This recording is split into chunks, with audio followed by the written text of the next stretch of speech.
Hello guys, Arkan here. I just want to take some time to tell you guys that we have a Patreon set up for the channel. It's an additional way you can support us. So I will put the link in the YouTube cards and in the description.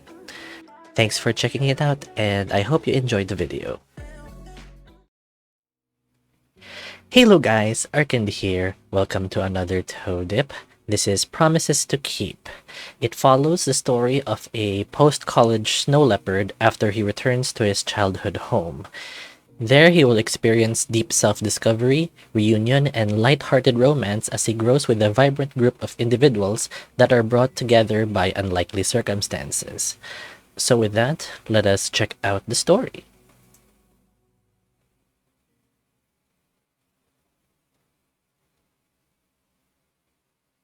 Please enter your name. Let's go with the default.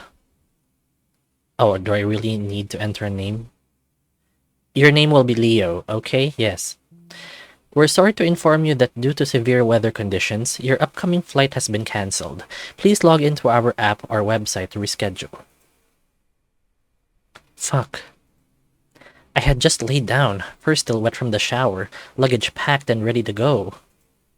I was bracing myself for a short night of sleep, but now it looks like I have no flight to wake up for tomorrow. I stare at the cancellation message, silently willing it to change into something else. It doesn't, of course. I pull myself off of my creaking mattress, reaching blindly for the suitcase I'd placed next to the bed. I unzip it and fish out my pillow and an extra blanket. I wrap it haphazardly around myself and stuff the pillow under my head, not even bothering to make the bed properly. My phone buzzes again. An email from the airline, bringing another reminder of the cancellation. Yep, no escaping it now. I'm not going anywhere. I was really looking forward to leaving. After a prolonged minute of staring into nothing, I begrudgingly open my flight app. The bright colors of the loading screen beam down on me. I roll over onto my side and watch the wind-beaten window, that thin sheet of glass keeping the blizzard at bay. What am I doing? There's literally no point in trying to reschedule now. A snowstorm like this will put the entire city out of commission for a while. I take one last look at my phone. Low battery mode, 3% power. I know the feeling. I flop my arm over the side of the bed once again, pawing around for the charging cable. The phone buzzes lightly as I plug it in, and I flip over to stare once again at the window. Sleep finds me faster than I expect. At least in my dreams, I am somewhere else.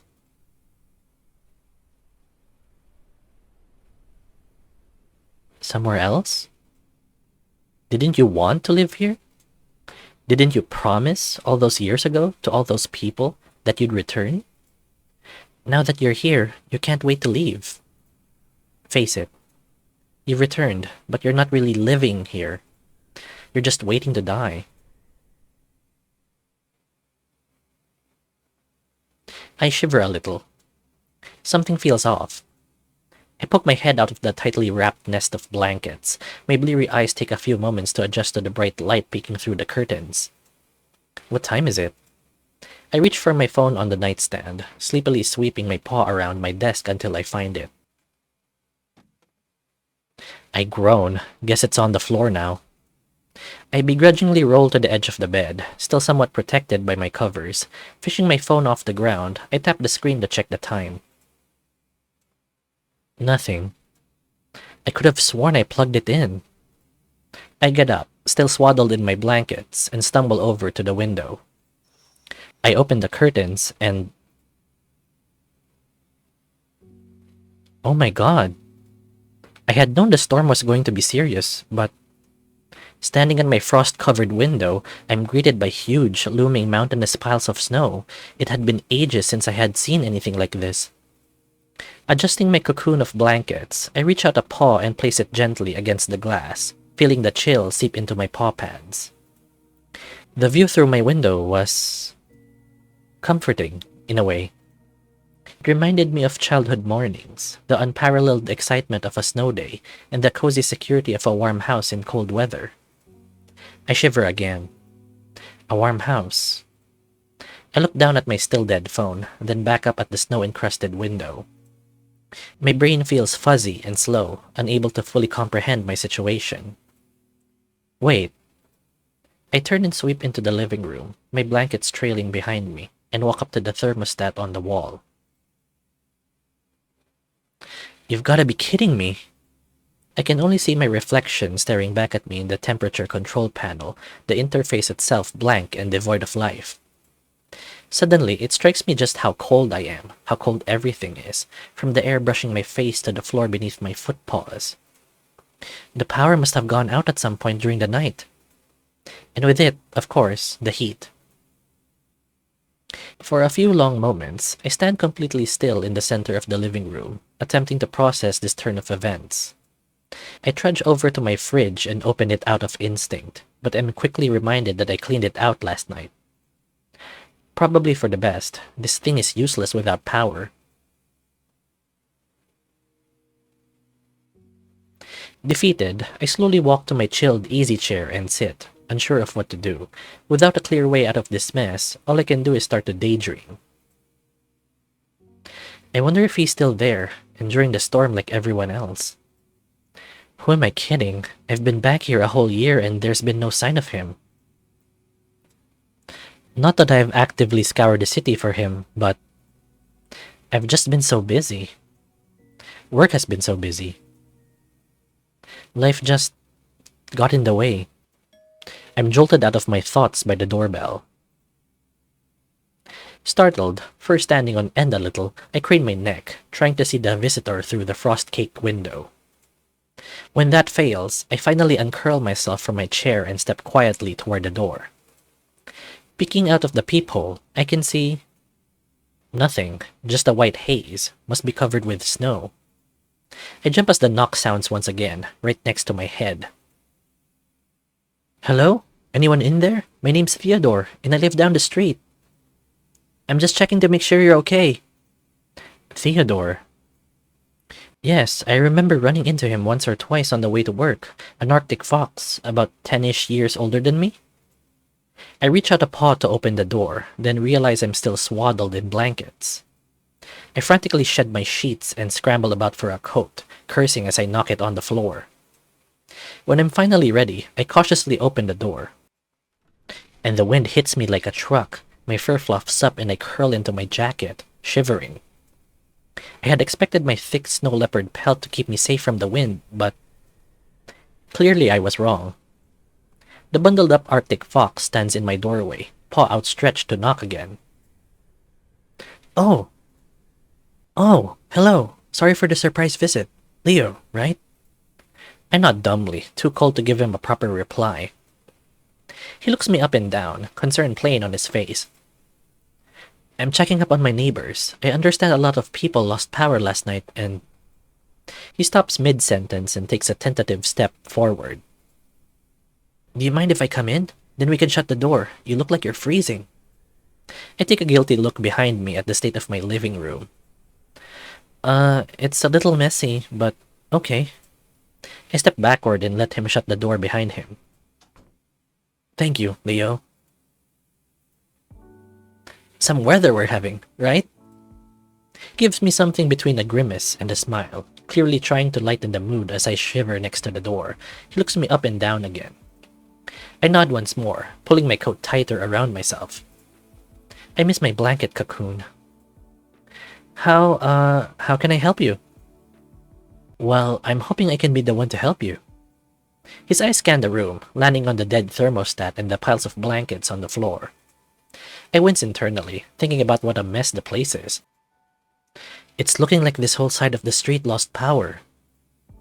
As I understand it, the snowstorm knocked over a tree, which, in turn, uprooted an electric pole. Oh. My ears droop. That's pretty serious.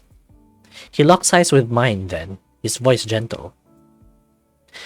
Yes, I'm afraid it is. I'm sorry, but it looks like most of the neighborhood will be out of power for a few days at least. A few days? Panic starts to bloom in my chest. I was already freezing my ass off, and it was only going to get colder. Theodore seems to notice my alarm and gently reaches out to place a paw on my shoulder. I feel its warmth through my shirt, seemingly the only source of heat in the whole house. Leo, please don't worry. I would be happy to house you until your power comes back on. That's why I'm here. His voice draws me back to the present, and I look up at him. I still have electricity and an extra room for you, with heating, of course. I'm actually housing a few other people as well, neighbors from this side of the street. You are more than welcome to join us for however long you need. The gears start turning in my head. Before this, Theodore and I seldom spoke, and now he's offering to house me? I didn't have any reasons to be skeptical, but... I know this might sound like it's coming out of nowhere, but we haven't had a winter this bad in quite a while. Neighbors should look out for one another in times like these, right? A group of random people at another person's house? Someone I didn't really know? And the crowd we've got is pretty friendly, I promise. His tone is warm, inviting, and absolutely genuine. I take one more look at the dead thermostat, and it stares back at me vacantly. Well, it seems to say, what other choice do you have? I take a deep breath and regain my voice. Okay, sure. If you don't mind, I'd love to stay at your place, at least until my power comes back. Theodore beams at me, clearly pleased. Glad to hear it. Why don't you gather some of your stuff to bring over, and let me know if you need a hand? No, I've got it covered. Give me just a second. I walk briskly to my room, heart pounding. I enter my room and grab the luggage I had carefully packed yesterday. Fuck, it's so much colder in here than I realized. Trembling slightly, I take one more quick look around, slipping my dead phone and its charger into my pocket. I knew I was set on leaving this room and this house behind today, but I didn't expect it to happen like this. I exhale shakily, remembering to breathe. I had never been to Theodore's place. To be honest, we had barely spoken before this encounter. I'm not even sure I know which house is his. I begin to worry in earnest now, twisting the handle of my luggage between my frozen paws. I wasn't even supposed to be here. I was supposed to be on a flight, going far away. Hey, come on, Leo. You don't have time to mope. Or to panic. I chastise myself lightly, remembering once again to breathe. How is it so easy to forget? I look down and realize I'm still wearing last night's clothes. I should probably change real quick, especially if I'm going to be meeting new people. Oh God. Just keep moving. That's all you have to do. I take one more deep breath and release the handle of my bag. Just be normal. Theodore looks up from his phone as I return to the living room, glancing at my full luggage. All packed? Anything you need me to carry? No, I think I've got everything I'll need, and it's just down the street. I can always come back. Fair enough. Ready to go then? I give the place one final look around. It looks back at me, cold and painfully familiar. Yeah, I think I am. Well, I'd suggest a warmer coat, and you'll definitely need snow boots. Huh? Mine's still fuzzy from the weather. I pause and look down at my clothes, then back up at Theodore. Look, I've been walking around in it all day. That wind is plain nasty, and the shallowest snowdrifts are thigh-high at least. I know we've both got some serious winter padding, but this storm is something else. Oh, of course, snow boots. I shake my head violently to clear my brain fog, but all that does is give me a headache. Right, sorry, let me just... Theodore flashes me a warm smile. Take your time. I putter around the messy room, collecting my thickest coat and sturdiest boots. My paws twitch slightly at how cold they are. It felt like everything in the house froze overnight. Including my brain, I guess. I quickly zip up my coat and button over the zipper, then begin struggling with the boots. There we go, that's more like it. I try to give him a smile back. Ready to go. Promise this time.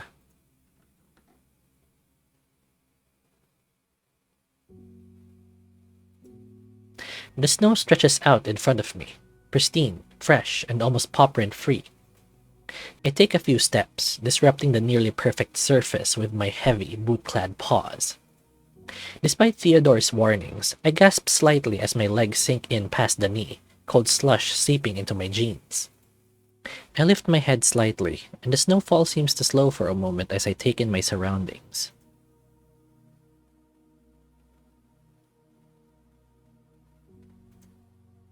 In that lingering moment, the world seems so quiet, dampened by the hush of winter. Fat flakes dance around me on their way to the ground, piling higher and higher around my submerged boots. I resist the urge to stick my tongue out, like I did as a kid, as I watch them descend. I truly can't remember the last time the city has been this silent. The snowflakes start to accumulate on my snout, on my shoulders, on the sides of my coat, wherever they can find perches.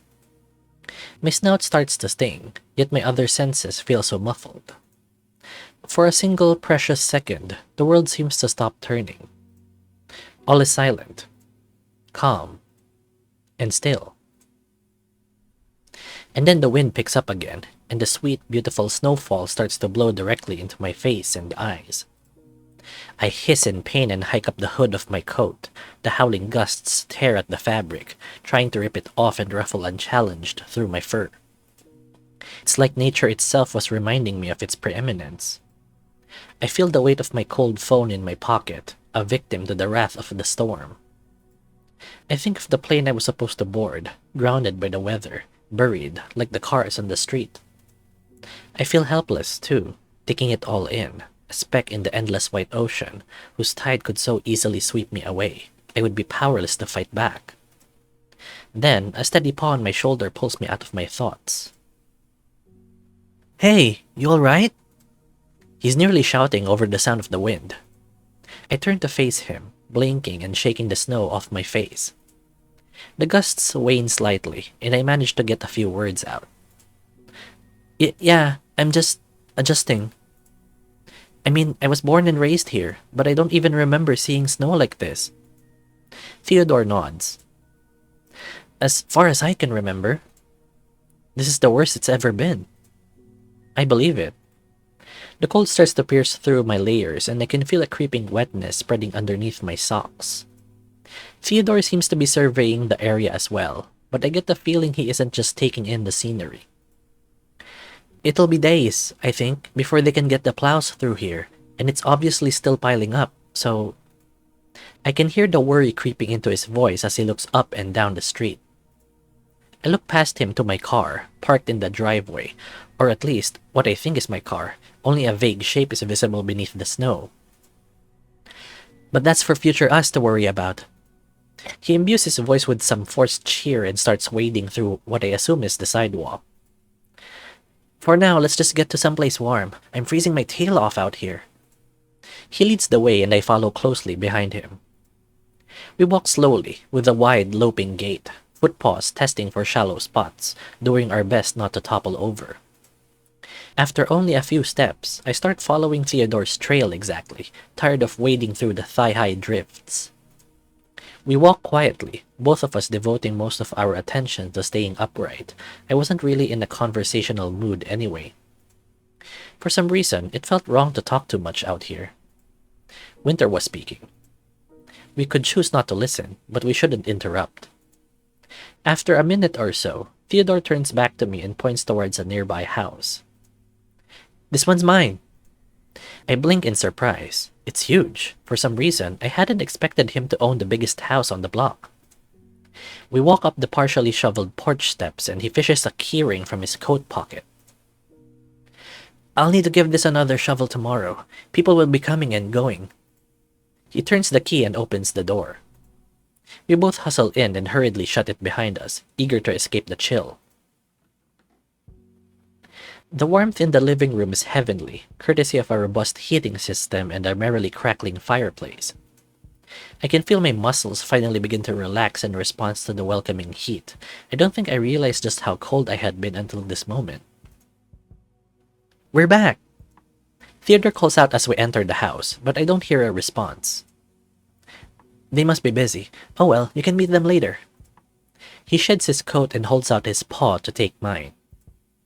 As I struggle to remove my snow-filled boots, I can't help but ask. How many others are here?" A smile returns to Theodore's face. He seems to have no shortage of those. Counting you, I'm expecting 5 guests in total. He brushes the clinging clumps of snow off our 2 coats and hangs them neatly on a nearby rack. Some of them are still gathering their things. Not too many, then. I wasn't sure what to expect, but I don't know if I could have handled something like a group of 10. Please, sit down. He gestures to a couch in front of the fire, and I readily fall into one of the seats. I resist the tempting urge to immediately curl up into the warm cushions. Theodore looks me over again and continues. Anything to drink? How about some warm tea? I prepared the leaves myself.